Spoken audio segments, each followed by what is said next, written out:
بسم اللہ الرحمن الرحیم۔ السلام علیکم۔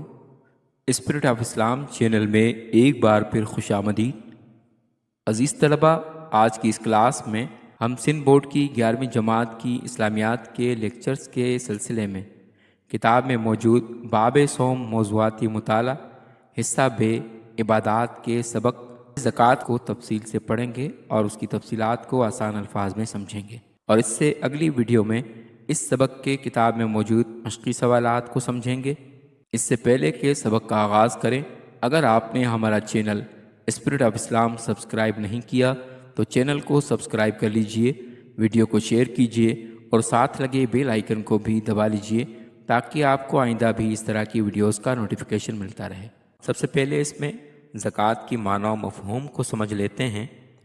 عربی زبان میں زکوٰۃ کے معنی پاک کرنا کے ہیں، یعنی اسی لفظ سے مختلف الفاظ قرآن مجید میں بیان کیے گئے ہیں، جس طرح سے نبی کریم صلی اللہ علیہ وآلہ وسلم کے منصب نبوت کی ذمہ داریاں بیان کرتے ہوئے اللہ رب العزت نے فرمایا هو الذی بعث فی الامیین رسولا من انفسہم یتلو علیہم آیاتہ ویزکیہم، کہ وہ لوگوں پر قرآن کی آیات کی تلاوت کرتے ہیں، ویزکیہم، اور ان کا تزکیہ کرتے ہیں، انہیں پاک کرتے ہیں۔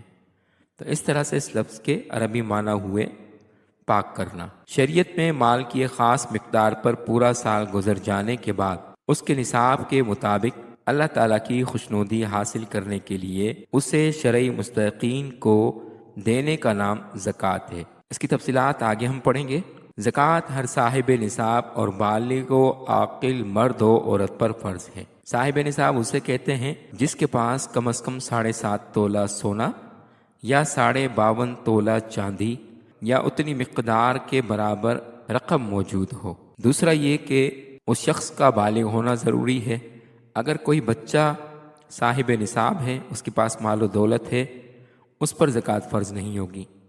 اس کے بعد عاقل سے مراد عقل سلیم رکھتا ہو، جسے پتہ ہو کہ زکوٰۃ کیا ہوتی ہے، اس پر فرض ہے۔ مجنون پر، پاگل پر، یا جس کا ذہنی توازن درست نہ ہو، اس پر بھی زکوٰۃ فرض نہیں ہے۔ پھر اس کے بعد مرد اور عورت دونوں پر فرض ہے۔ ایسا نہیں ہے کہ صرف مرد پر فرض ہے۔ اگر میاں صاحب نصاب ہے تو اس پر اپنے نصاب کی زکوٰۃ فرض ہوگی، اور بیوی اگر الگ سے صاحب نصاب ہے تو اس پر الگ سے زکوٰۃ فرض ہوگی۔ اس کے بعد زکوٰۃ کی فضیلت اور اہمیت۔ زکوٰۃ اسلام کا ایک اہم رکن اور مالی عبادت ہے۔ اسلام کے 5 ارکان ہیں: کلمہ شہادت، نماز، روزہ، حج، زکوٰۃ۔ ان میں سے زکوٰۃ وہ عبادت ہے جو مالی عبادت ہے، مال کے ذریعے ادا کی جاتی ہے۔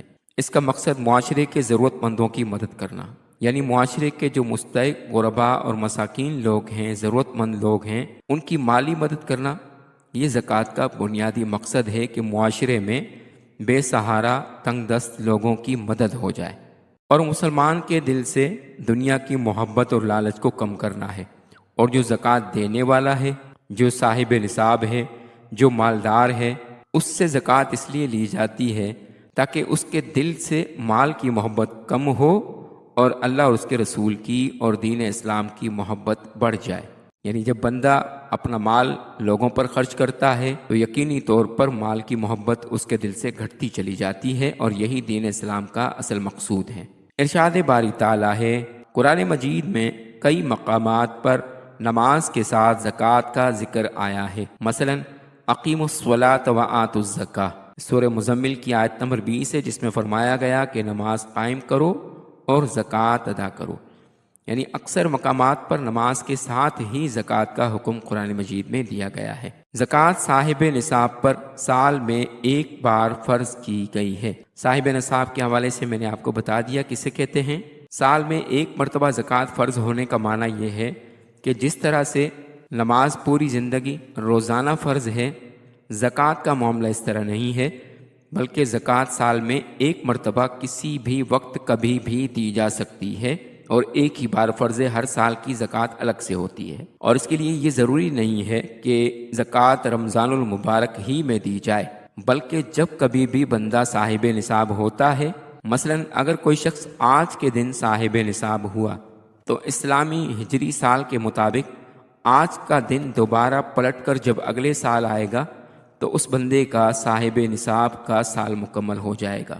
ہاں البتہ لوگ رمضان المبارک کے مہینے میں اس لیے زکوٰۃ دیتے ہیں کیونکہ ماہ رمضان میں نفل کا ثواب فرضوں کے برابر ہو جاتا ہے اور فرضوں کا ثواب 70 فرضوں کے برابر ہو جاتا ہے۔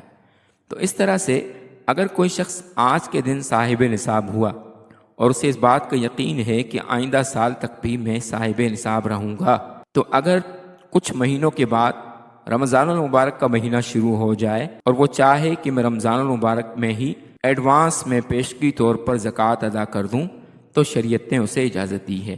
ہاں سال گزرنے کے بعد دیر نہیں کرنی چاہیے، البتہ سال گزرنے سے پہلے ایڈوانس میں زکوٰۃ دی جا سکتی ہے تاکہ بندہ رمضان کے مہینے میں فرض کا ثواب 70 فرضوں کے برابر پا سکے۔ تو اس طرح سے زکوٰۃ سال میں ایک بار فرض ہے، ہر مہینے یا ہر روز فرض نہیں ہے، اور یہ ایک بہت ہی اجر و ثواب والی عبادت ہے۔ زکوٰۃ ادا کرنے سے انکار یا کوتاہی کی صورت میں سخت عذاب کی خبر دی گئی ہے۔ ارشاد باری تعالیٰ ہے، ترجمہ: اے ایمان والو، جو لوگ سونا اور چاندی جمع کرتے ہیں اور اسے اللہ کی راہ میں خرچ نہیں کرتے، انہیں دردناک عذاب کی خبر دے دو۔ یہ سورہ توبہ کی آیت نمبر 34 کا ترجمہ ہے، اور یہ اس لیے وعید بیان کی گئی اس لیے کیونکہ مومن کے دل میں سونے اور چاندی اور مال کی محبت کے بجائے اللہ اور اس کے رسول کی محبت ہونی چاہیے، دین اسلام کی محبت ہونی چاہیے۔ یہ تو قرآن مجید کی آیت کریمہ کے حوالے سے عذاب کی وعید کے بارے میں بیان کیا گیا ہے۔ اسی طرح سے احادیث مبارکہ میں بہت سی احادیث زکوٰۃ کی فضیلت کے حوالے سے ہیں۔ یہاں سنن ابو داؤد کی حدیث نمبر 1580 میں بیان کیا گیا ہے، حضور کریم صلی اللہ علیہ وآلہ وسلم نے فرمایا، جو شخص خوشنودی سے اپنے مال میں سے زکوٰۃ دے گا اسے ایمان کی لذت ملے گی، کیونکہ بندہ جب اپنا مال ضرورت مندوں پر، مسکینوں پر، غرباء پر، مستحقین پر خرچ کرتا ہے اور مال کو اہمیت دینے کے بجائے اپنے مسلمان بھائیوں کی ضرورت کا احساس کرتا ہے تو اسے دلی سکون ملتا ہے، اللہ رب العزت کی طرف سے اسے اطمینان قلب نصیب ہوتا ہے۔ قبیلہ قزاعہ کا ایک شخص سیدنا نبی کریم صلی اللہ علیہ وآلہ وسلم کے پاس آیا اور کہا کہ میں گواہی دیتا ہوں کہ اللہ کے سوا کوئی معبود نہیں اور آپ اللہ کے رسول ہیں۔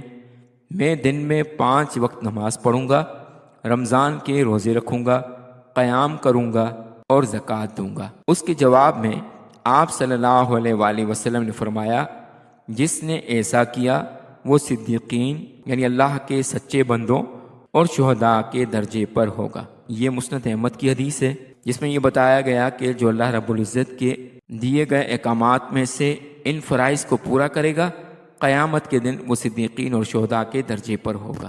یعنی قیامت کے دن جنت میں جس درجے جس مقام پر اللہ کی راہ میں شہادت پانے والے اور صدیقین ہوں گے، اس درجے میں اسلام کے 5 ارکان پر عمل کرنے والے کو رکھا جائے گا۔ حضرت ابو بکر صدیق رضی اللہ تعالیٰ عنہ نے اپنے دور خلافت میں زکوٰۃ سے انکار کرنے والوں سے جہاد کیا۔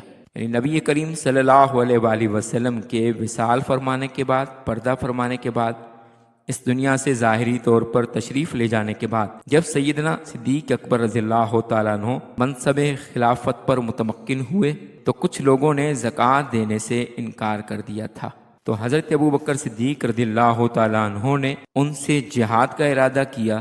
اس پر سیدنا فاروق اعظم رضی اللہ تعالیٰ عنہ نے آ کر عرض کی کہ اے ابو بکر، بہت سے قبیلے زکوٰۃ دینے کے منکر ہو گئے ہیں، آپ ان کلمہ گو مسلمانوں سے کیسے جہاد کر سکتے ہیں؟ اس پر سیدنا صدیق اکبر رضی اللہ تعالیٰ عنہ نے جواب دیا کہ خدا کی قسم کہ جو شخص نماز اور زکوٰۃ کے درمیان فرق کرے گا میں اس سے جہاد کروں گا، اور سیدنا صدیق اکبر رضی اللہ تعالیٰ عنہ نے ان سے جہاد کیا۔ اس کے بعد ہے نصاب زکوٰۃ، یعنی کتنے مال پر زکوٰۃ فرض ہو جاتی ہے۔ نصاب سے مراد وہ مال ہے جو 7.5 تولے سونا یا 52.5 تولے چاندی کی شکل میں ہو، یا نقدی اور تجارتی سامان پر مبنی سونا یا چاندی کی مذکورہ مقدار میں سے کسی ایک کے برابر ہو۔ یعنی یا تو کسی کے پاس 7.5 تولہ سونا ہو، یا سونے کے بجائے کسی کے پاس 52.5 تولہ چاندی ہو، یا پھر تیسری صورت یہ ہو کہ کسی شخص کے پاس 7.5 تولہ سونا یا 52.5 تولہ چاندی کی رقم کے برابر رقم موجود ہو، اس پر اس مال کا 40واں حصہ یعنی 2.5% 1 سال کے بعد ادا کرنا واجب ہے۔ یعنی اگر کسی شخص کے پاس 7.5 تولہ سونا آج ہو اور 1 مہینے کے بعد اس کے پاس وہ 7.5 تولہ سونے کے بجائے صرف 7 تولہ سونا رہ جائے تو اس پر بھی زکوٰۃ واجب نہیں ہوگی۔ اسی طرح سے اگر کسی کے پاس 52.5 تولہ چاندی ہو اور کچھ مہینوں کے بعد وہ صاحب نصاب نہ رہے اور 52.5 تولہ چاندی سے وہ چاندی کم ہو جائے، یا اتنی رقم 6 مہینے کے بعد کم ہو جائے، یہاں تک کہ 11 مہینے کے بعد بھی اگر کسی شخص کے پاس 7.5 تولہ سونا 11 مہینے تک رہا اور اس کے بعد 11ویں مہینے میں کم ہو گیا تو اس پر بھی زکوٰۃ فرض نہیں ہوگی۔ زکوٰۃ کے فرض ہونے کے لیے یہ ضروری ہے کہ اگر آج کی تاریخ میں کوئی شخص 7.5 تولہ سونا یا 52.5 تولہ چاندی یا اتنی رقم اس کے پاس ہو، آج اگر وہ صاحب نصاب ہوا ہے تو اگلے سال آج کے ہی دن اس کے پاس 7.5 تولہ سونا 52.5 تولہ چاندی یا اتنی رقم موجود رہی تو اس پر اس مال میں 2.5% زکوٰۃ دینا فرض ہو جاتا ہے۔ اس کے بعد ہے مصارف زکوٰۃ، یعنی وہ کون سے لوگ ہیں جن کو زکوٰۃ دی جا سکتی ہے۔ زکوٰۃ کے حقدار کو مصرف کہا جاتا ہے۔ مصرف کی جمع مصارف ہے، اور مصرف کے معنی جن پر صرف کی جائے، جن پر خرچ کی جائے۔ قرآن کریم کی سورہ توبہ کی آیت نمبر 60 میں زکوٰۃ کے 8 مصارف بیان کیے گئے ہیں۔ 8 قسم کے لوگ ہیں جن کو زکوٰۃ دی جا سکتی ہے، اور یہ قرآن مجید میں طے شدہ ہے۔ سب سے پہلے ہے الفقراء، فقیر اور محتاج۔ فقیر اور محتاج ان لوگوں کو کہا جاتا ہے جن کے پاس ایک وقت کا کھانا ہو اور دوسرے وقت کے کھانے کا کچھ پتہ نہ ہو۔ اس کے بعد ہے المساکین، مساکین مسکین کی جمع ہے۔ مساکین اور حاجت مند یعنی ضرورت مند، جن کے اخراجات مشکل سے پورے ہوتے ہوں، یعنی جن کے پاس کھانے پینے کی تمام اشیاء موجود ہوں لیکن تنگ دستی کے حالات میں ان کی زندگی گزرتی ہو، ان کو بھی زکوٰۃ دی جا سکتی ہے اگر وہ خود صاحب نصاب نہ ہوں۔ اس کے بعد ہے العاملین، محکمہ زکوٰۃ میں تعینات عملے کی تنخواہ وغیرہ کے لیے، یعنی نبی کریم صلی اللہ علیہ وآلہ وسلم کے زمانے میں، صحابہ کرام کے زمانے میں لوگوں سے زکوٰۃ کی وصولیابی، زکوٰۃ کی رقم کا وصول کرنا، زکوٰۃ کے مال کو جمع کرنا، یہ لوگوں کی ذمہ داریاں لگائی جاتی تھیں۔ مختلف علاقوں، مختلف شہروں، مختلف ملکوں سے عاملین زکوٰۃ جا کر زکوٰۃ کی رقم کو اکٹھا کرتے تھے۔ آج کے دور میں گورنمنٹ آف پاکستان کی طرف سے زکوٰۃ اور عشر کمیٹیاں ہیں جن کے دفاتر ہیں، ان دفاتر میں لوگ نوکری کرتے ہیں، تو زکوٰۃ اور عشر کمیٹی کے جتنے بھی ملازمین ہیں ان کو بھی زکوٰۃ کی رقم میں سے دیا جاتا ہے۔ یا ایسا شخص جس پر خود پر زکوٰۃ کی رقم جمع کرنے کی ذمہ داری لگائی جائے، وہ اگر مختلف شہروں میں زکوٰۃ لینے کے لیے جائے تو درمیان میں اس کے کھانے پینے، اس کے کرائے کے سارے انتظامات زکوٰۃ کی رقم میں سے دیے جا سکتے ہیں۔ اس کے بعد ہے المؤلفۃ قلوبہم، وہ غیر مسلم جن کا مقصد انہیں اسلام کی طرف راغب کرنا ہے، یعنی نبی کریم صلی اللہ علیہ وآلہ وسلم کے زمانے میں ایسے لوگ جو دین اسلام قبول کر لیتے تھے اور اپنے خاندان کو، اپنی برادری کو، اپنے رشتہ داروں کو چھوڑنے کی وجہ سے وہ تنگ دست ہو جاتے تھے، تو ایسے لوگوں کی مدد کرنا یہ زکوٰۃ کی رقم میں سے ہوتا تھا، تاکہ وہ دین اسلام کو قبول کرنے کے بعد مالی تنگی کی وجہ سے پریشان ہو کر کہیں وہ دین اسلام کو چھوڑ نہ دیں۔ المؤلفۃ القلوب کہتے ہیں جن کی تالیف قلب مقصود ہو، یعنی جن کے دل کو اسلام کی محبت کے لیے راغب کرنا ہو۔ اس کے بعد ہے الرقاب، اس کے معنی ہے غلام اور قیدی۔ آپ صلی اللہ علیہ وآلہ وسلم کے زمانے میں انسانوں کو خریدا جاتا تھا، بیچا جاتا تھا اور انہیں غلام بنایا جاتا تھا۔ اس زمانے میں انسانوں کو اسی طرح خریدا جاتا تھا جس طرح سے آج کے زمانے میں ہم گائے، بیل، بھینس، اونٹ وغیرہ خریدتے ہیں۔ تو ان غلاموں کو ان کی غلامی سے آزاد کرنے کے لیے جو رقم ادا کرنی ہوتی تھی، اس رقم کی ادائیگی کے بعد وہ غلام اپنے آقا سے آزاد ہو جاتے تھے۔ تو اس زمانے میں زکوٰۃ کی رقم کے ذریعے غلاموں کو آزاد کرانے کی اجازت تھی۔ اسی طرح سے قیدی ہیں، تو آج کے دور میں غلامی کا تو دور نہیں رہا، لیکن اگر کوئی شخص آج کے دور میں قیدی ہے، جیل میں ہے اور گھر پر وہ صاحب نصاب ہے، مالدار ہے، لیکن جب تک وہ قید میں ہے تب تک اسے زکوٰۃ کی رقم دی جا سکتی ہے۔ جب وہ قید سے آزاد ہوگا، جیل سے آزاد ہوگا، تو گھر پر آنے کے بعد چونکہ وہ پہلے سے صاحب نصاب ہے، لہٰذا اب وہ زکوٰۃ نہیں لے سکتا۔ جب تک قید میں ہے تب تک اسے زکوٰۃ دی جا سکتی ہے۔ اسی طرح سے الغارمین، مقروض یعنی ایسا شخص کہ جس پر لوگوں کا قرضہ ہو چکا ہو، اس قرضے سے اس کو نجات دلانے کے لیے بھی زکوٰۃ دی جا سکتی ہے۔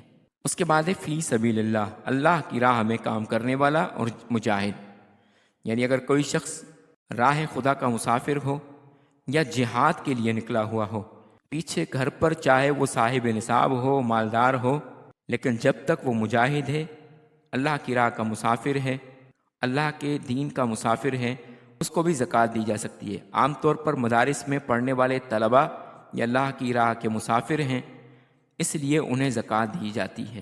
اس کے بعد ہے ابن السبیل یعنی مسافر، ایسا شخص جو اپنے گھر سے سفر کے لیے نکلا ہو اور اتنے سفر پر نکل چکا ہو کہ جتنے سفر کرنے کے بعد نماز قصر ادا کرنی ہوتی ہے، اتنے سفر کا مسافر جب سفر پر ہوگا تو اسے بھی زکوٰۃ دی جا سکتی ہے۔ جب تک وہ واپس نہیں لوٹتا تب تک وہ مسافر ہے، جب وہ واپس لوٹ آئے گا پھر اگر وہ صاحب نصاب ہے تو اسے زکوٰۃ نہیں دی جائے گی، لیکن اگر وہ پہلے صاحب نصاب ہے اور سفر پر ہے، مسافر ہے، تو دوران سفر دوران مسافری وہ زکوٰۃ لے سکتا ہے۔ تو عزیز طلبہ، یہ 8 مختلف مصارف زکوٰۃ تھے۔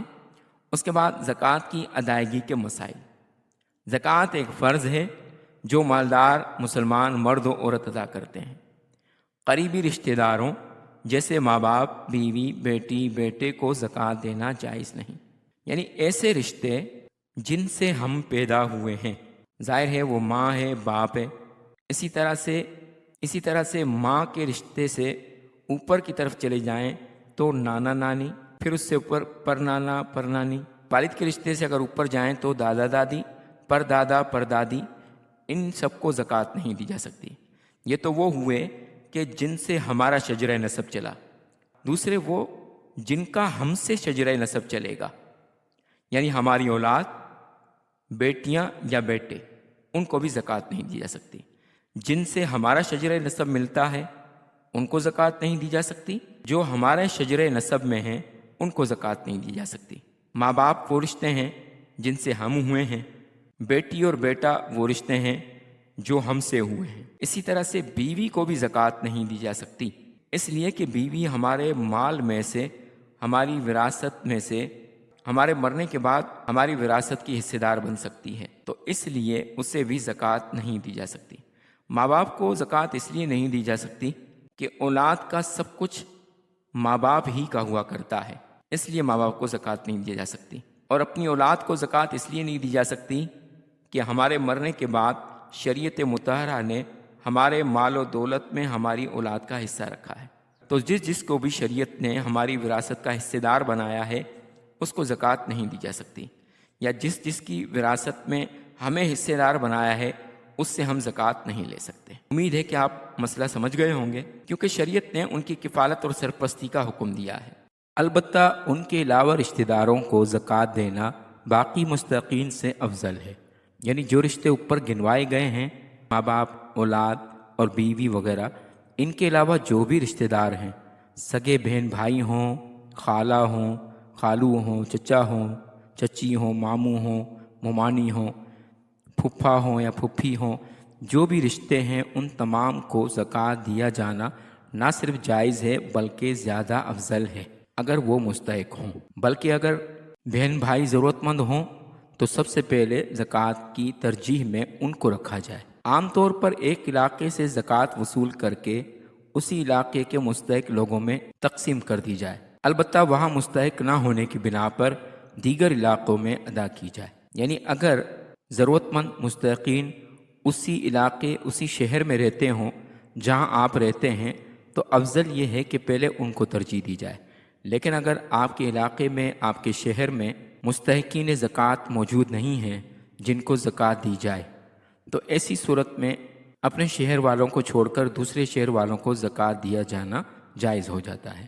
لیکن کوشش یہی کرنی چاہیے کہ اپنے شہر اپنے علاقے والوں کو پہلے زکوٰۃ میں ترجیح دی جائے۔ اس کے بعد ہے سیلاب، زلزلے اور خشک سالی کے حالات۔ دنیا کے کاروبار، قواعد و ضوابط حکومت اور ریاست کے زیر انتظام ہیں، جو اپنی رعایا کی سہولت کے لیے انتظامات کرتی ہے۔ پاکستان سمیت دنیا بھر میں بارشوں، سیلابوں، زلزلوں، خشک سالی اور کورونا جیسی وبائی امراض اور سیلاب جیسی ہنگامی صورتحال سے عوام کو پریشانی کا سامنا کرنا پڑا۔ ایسے میں دولت مندوں کو چاہیے کہ وہ زلزلے، سیلاب، خشک سالی یا وبائی امراض کے متاثرین کے لیے رقم، مصنوعات، روزمرہ استعمال کی اشیاء اور ضرورت سے زیادہ ہر چیز عطیہ کریں۔ یعنی جو بھی صاحب نصاب حضرات ہیں، مخیر حضرات ہیں، جن کو اللہ رب العزت نے دولت کی فراوانی سے نوازا ہے، انہیں چاہیے کہ ضرورت مندوں، محتاجوں، مسکینوں کے لیے نہ صرف زکوٰۃ کے ذریعے سے مدد کا انتظام کریں، بلکہ زکوٰۃ کے علاوہ بھی مالی طور پر جس قدر ہو سکے اس قدر ضرورت مندوں کی ضرورتوں کو پورا کرنے کی کوشش کریں۔ اللہ رب العزت اس پر انہیں مزید اجر عطا فرماتا ہے اور ان کی روزی میں، رزق میں مزید برکتیں اور وسعتیں عطا فرماتا ہے۔ اس کے بعد ہے زکوٰۃ کے فوائد۔ زکوٰۃ ایک ایسا فریضہ ہے جس کے بہت سے فائدے ہیں، جن میں سے چند یہ ہیں۔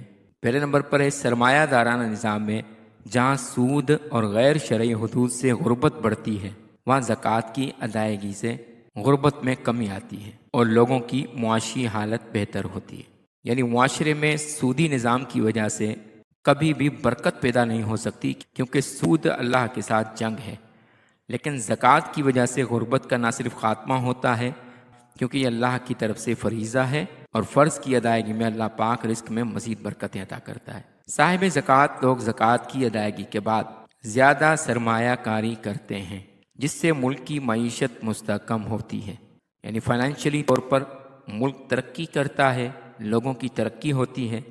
بھاری صنعتی ٹیکسوں کے مقابلے میں امیر لوگ خوشی اور ایمانداری سے زکوٰۃ ادا کرتے ہیں۔ یعنی حکومت پاکستان کی طرف سے جو ٹیکس مقرر کیا جاتا ہے، اس ٹیکس کو دینے کے ساتھ اگر بندہ زکوٰۃ کی پابندی کے ساتھ ادائیگی کرے تو اللہ پاک اس کے رزق میں اضافہ فرماتا ہے۔ زکوٰۃ کی ادائیگی سے ایک طرف معاشرے کے غریبوں کی مدد ہوتی ہے اور وہ بے صبری، معاشرتی برائیوں، بھوک اور افلاس سے بچ کر اللہ تعالیٰ کا شکر ادا کرتے ہیں۔ دوسری طرف امیر لوگوں کی دولت کے حصول کی خواہش کم ہو جاتی ہے، یعنی لوگوں پر خرچ کرنے کی وجہ سے امیر لوگوں کے دلوں میں سے مال کی محبت کم ہو جاتی ہے۔ اللہ اور اس کے رسول کی اور دین اسلام کی محبت زکوٰۃ دینے والوں کے دل میں بڑھ جاتی ہے۔ عزیز طلبہ، زکوٰۃ کے مسائل کے حوالے سے اگر کوئی بات آپ کو سمجھ نہ آئی ہو یا ذہن میں کوئی سوال ہو تو آپ کمنٹ سیکشن میں وہ سوال مجھ سے پوچھ سکتے ہیں۔ انشاءاللہ آپ کو آپ کے سوال کے مطابق کمنٹ سیکشن میں جواب دے دیا جائے گا۔ عزیز طلبہ، امید ہے کہ آپ کو آج کا لیکچر پسند آیا ہوگا۔ اگر آپ کو لیکچر پسند آیا تو چینل کو سبسکرائب کر لیجئے اور بیل آئیکن کو بھی دبا لیجئے تاکہ آپ کو آئندہ بھی اس طرح کے مزید لیکچرز ملتے رہیں۔ ملتے ہیں اگلے لیکچر میں، تب تک والسلام علیکم ورحمۃ اللہ وبرکاتہ۔